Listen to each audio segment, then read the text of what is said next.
appreciate you being here. Thank you. It's such a pleasure to be here. It's such a pleasure to have you. So, so we just got finished doing a lovely, amazing lunch, and we're filming now, even though I didn't want to because I had really low blood sugar and I hadn't eaten and, you know, no coffee and the whole production. But one of the great things about you, Lissa, is that you just kind of give people space to let it all hang out. So have you always felt like you had that capacity to allow people to be totally themselves in your presence, or is that something you've consciously cultivated?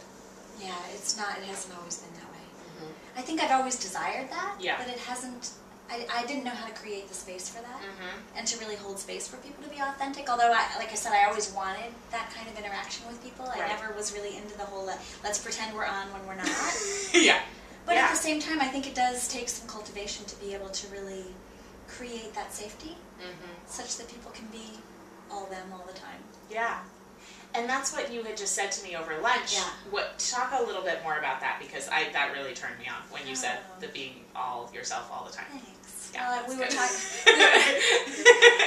talking about my perfect storm, which for me was a period of time in my life that's now, gosh, I can't believe it's 4.5 years ago, when I gave birth to my daughter, and then my dog died, and then my brother ended up in liver failure, and then my father passed away all within 2 weeks. And it just totally shook my world and made me realize that, you know, I was not on the right path, that I was meant to be living a totally different life, and it really, it threw me into such a state of chaos that it actually jump-started me onto my spiritual path. So part of that transformation was realizing that up until that point, I was playing all of these roles and wearing all of these masks. Yeah. And, you know, the roles that I was playing were what I thought people expected of me in the various facets of my life. So as a doctor, I'm an OBGYN. As a doctor, I was expected to kind of put the white coat on and, you know, talk to people a certain way and be professional and detached and stand up on a pedestal and talk down to people. And then as a professional artist, you know, I was expected by the art dealers to be kind of dark and brooding and mysterious, which and wear black. Clearly not. You know, be poor. There's that part. Yeah, and that, you know, my art was supposed to be dark and, you know, mean something intense. And at the time, my art was really an expression. It was more, you know, I kind of had said that medicine was my hemorrhage and art was my transfusion. That's good. It's not that way anymore. Thank God. It's not, because medicine is no longer my hemorrhage the way I'm doing it now. Yeah. But I had all these roles. Then I had a baby, and you're expected to play this mommy role, and I was like, well, should I cut my hair? Should I buy a new wardrobe? Should I It's time for the mom haircut.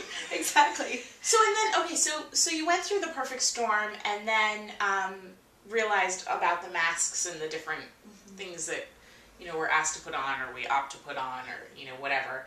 And then, did it dawn on you one day about the being all yourself all the time, or has it evolved? Well, I realized, again, that I was wearing these masks and being what I thought people expected of me in these various roles. Yeah. But what threw me into a loop was when my worlds started to integrate.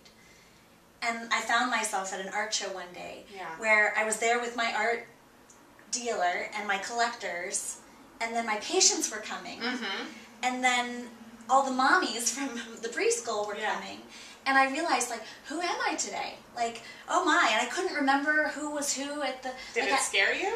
It just totally threw me into this kind of panic attack. Oh my God, I have to be everything right now.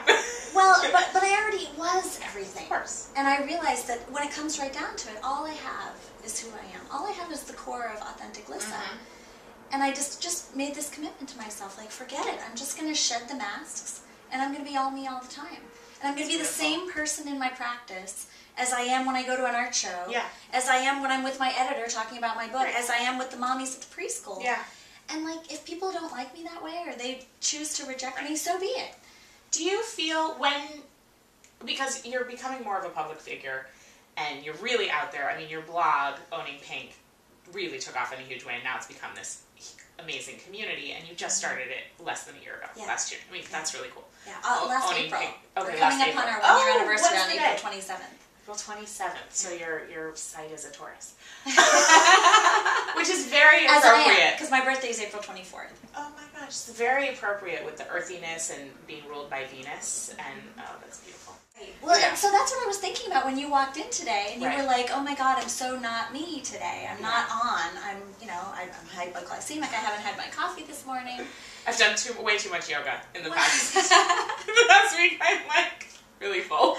Well, and what I wanted to create for you was the opportunity to just be Kate. Yeah. Like, that's where you were at the moment. Right.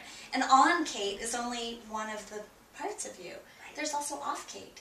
And off There Kate is. is just as real. Yeah. You know? Yeah. And that's okay. And I would really love to encourage people to be able to be in community with other people and still just be where they're at. Yeah, It like doesn't on have or off. exactly. Oh, I remember what I was going to ask you. Thank you. When, as you're becoming more of a public speaker and figure, I'm sure there are moments when you do feel like somebody isn't accepting all those parts of who you are. So do you still have moments where you feel bad about that? You know, Or it definitely happens. Yeah. And one thing that I've learned from other public figures in the past year is that it's not personal. Yeah. If somebody doesn't like something that I'm doing when I'm being authentic to who I am, it's not about me. Right. It's not whether and if they like me, it's not about me.